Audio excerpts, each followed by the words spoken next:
கர்த்தருக்குள் அன்பானவர்களே, அனுதினமும் கிறிஸ்துவுடன் தியான வேலைக்கு உங்களை அன்புடன் அழைக்கிறோம். இன்றைய தியானத்திற்கான வேத வாசிப்பு யோசுவா 7ஆம் அதிகாரம் வசனங்கள் 1 முதல் 15 வரை. தியானத்திற்கான தலைப்பு தோல்வி கண்டனர். அப்பொழுது யோசுவா தன் வஸ்திரங்களை கிழித்து கொண்டு கர்த்தரின் பெட்டிக்கு முன்பாக தரையிலே முகம் குப்புற விழுந்து. யோசுவா 7:6. தொடர்ந்து வெற்றியையே கண்டு கொண்டு தேவனை துதித்து கொண்டு சந்தோஷமாக முன்னேறி சென்ற யோசுவாவும் இஸ்ரவேலர்களும் திடீர் தோல்வியை கண்டதும் காரணம் புரியாது திகைத்தனர்.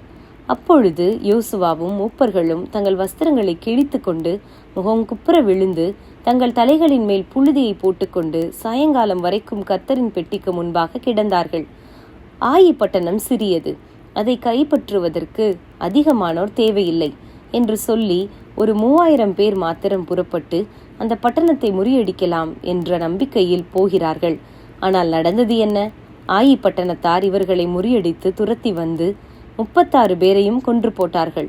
இப்பொழுது இஸ்ரவேலர் கலங்கி போய் எதுவும் புரியாமல் திகைத்து நிற்கிறார்கள். அப்பொழுது கர்த்தர் யோசுவாவுடன் பேசினார். இஸ்ரவேலர் பாவம் செய்தார்கள். நான் அவர்களுக்கு கட்டளையிட்ட என் உடன்படிக்கையை மீறினார்கள். சாபத்தீடானதில் எடுத்து வைத்திருக்கிறார்கள். அதை உங்கள் நடுவிலிருந்து நிக்கிரகம் பண்ணாவிட்டால் இனி உங்களோடு இரேன் என்றார். வசனம் 10-12. பாவம் உள்நிலைந்ததும் தேவனுடைய வழி நடத்துதலும் அவரது ஆசிர்வாதமும் நின்று போனது. தோல்வி மாத்திரமே அவர்களுக்கு மிஞ்சியது. தேவன் கிரியை செய்ய முடியாதபடிக்கு அங்கே பாவம் தடையாக நின்றது. பாவத்தை கண்டுபிடித்து அதை விலக்குங்கள், உங்களை பரிசுத்தம் பண்ணுங்கள் என்று தேவன் யோசுவாவை நோக்கி சொல்லுகிறார். இன்று கிருபையின் காலத்தில் வாழும் நாம் கிருபை உண்டென்பதால் பாவத்தை துணிந்து செய்யலாமா? பாவத்தையும் செய்து கொண்டு தேவ நீதியையும் நிலைநாட்டலாமா?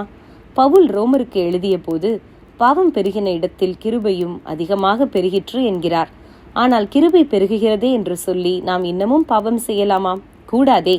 தேவன் பாவத்தை முற்றிலும் வெறுக்கிறார்.